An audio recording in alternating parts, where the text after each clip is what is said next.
মালিক। আমি স্বর্ণ পালঙ্কে শয়ন করে অপরাধ করেছি, আমি মানলাম। তার জন্য তুমি আমাকে 30টা বেত্রাঘাত সাজা দিয়েছো, সেটাও আমি মানলাম। কিন্তু একটা কথা বলো, তুমি তো আমার মালিক, তুমি কি জগতের সবার মালিক? না, আমি সবার মালিক নই। সবার মালিক গোবিন্দ উপরে বসে আছে, সব দেখছে, সে সবার মালিক। আমারও মালিক আছে, তিনি উপরে বসে আছেন, শ্রী গোবিন্দ, তিনি সবার মালিক।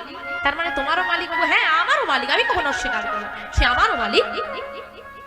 বাবু, এই যে সোনার পালক, আমি 5 থেকে 10 মিনিট ঘুমিয়েছি বলে তুমি যদি আমার মালিক হয়ে আমাকে 30টা বেত্রাঘাতের সাজা দিয়ে থাকো, তুমি তো তোমার সারা জীবনটাই সোনার পালঙ্কে ঘুমোলে, তাহলে তোমার মালিক কত সময় তুমি ঘুমিয়েছো, কত মিনিট, কত লক্ষ সময়, কত লক্ষ ঘন্টা তুমি ঘুমিয়েছো, তোমার মালিক তোমার জন্য কত ঘা বেত্রাঘাত সাজিয়ে রেখেছে, সেটা ভেবেই আমি কেঁদে ফেলেছি। নেতাই গৌর হরি হরি, হঠাৎ করে কেঁপে উঠল লালা বাবার দেহ। বসে পড়লেন মাটিতে, অজর ধারায় অস্ত্র বাড়ি নেমে এলো।